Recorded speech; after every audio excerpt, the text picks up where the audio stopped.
Hello, thank you for joining me. So in this film I'd like to show you how to do a linear array of some elements in Revit Architecture.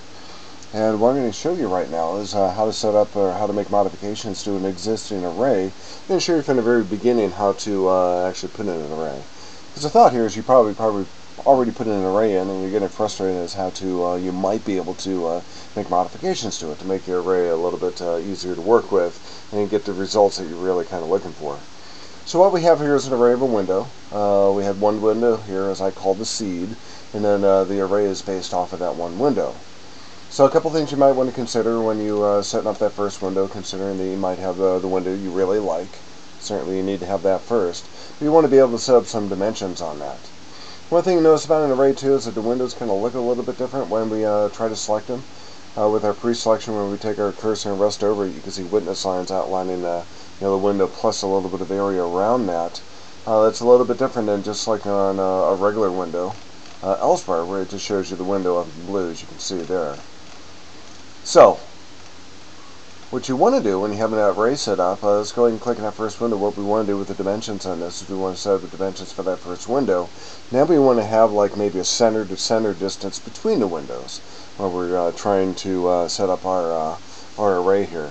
So, two different dimensions, an initial dimension here and then subsequent dimensions, which are going to define the distance between each one of the windows that follow the seed pattern here. So, we're going to click in this window, and can't get dimensions like we usually do, but you have to take that extra step and go up here to the options bar and go to activate dimensions.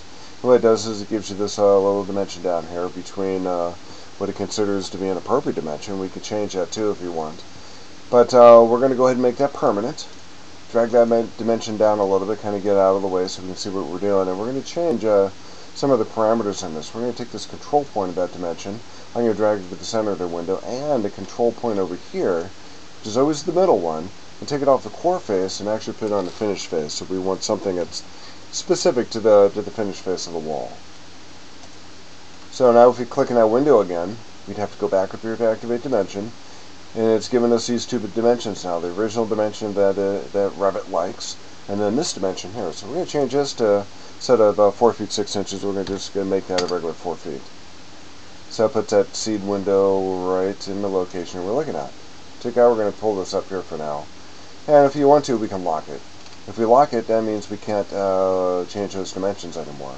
If we try to change this dimension, maybe 3 feet perhaps, it's going to ask if we want to remove the constraints, and we don't want to do that, but that kind of shows you what you can do. Again, if we go to activate dimension, we could probably do the same thing up here, but it doesn't look like it's going to allow us to change it. Even though it gets smaller, it remains black. Black means we still can't make modifications to it. Blue means we can. The blue color means we can.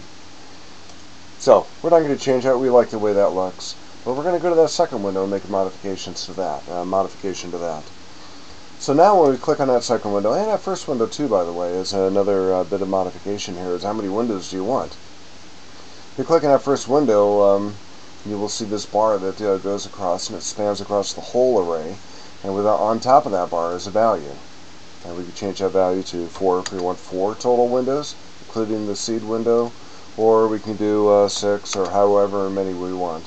The problem with getting too long here is that it might interfere with this wall down here, and if you get too far down there, or if we increase the distance in there too much, then it's going to give us a warning, and it's going to tell us that there's a kind of a conflict down here. We don't necessarily want that. So a couple of ways we can move the window. We can just physically move that window, and you notice that with our mouse, as we move that window, all the windows move. They move incrementally by however value this window is moved times the number that window is in that rank, -1 of course. So as I move this window small, in smaller increments, the other windows that follow it move it in much larger increments after that.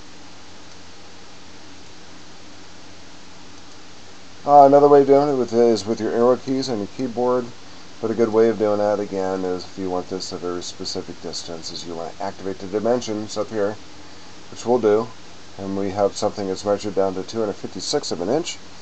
And of course, if you give a dimension like that to your carpenter laying out your walls, he will disrespect you for that.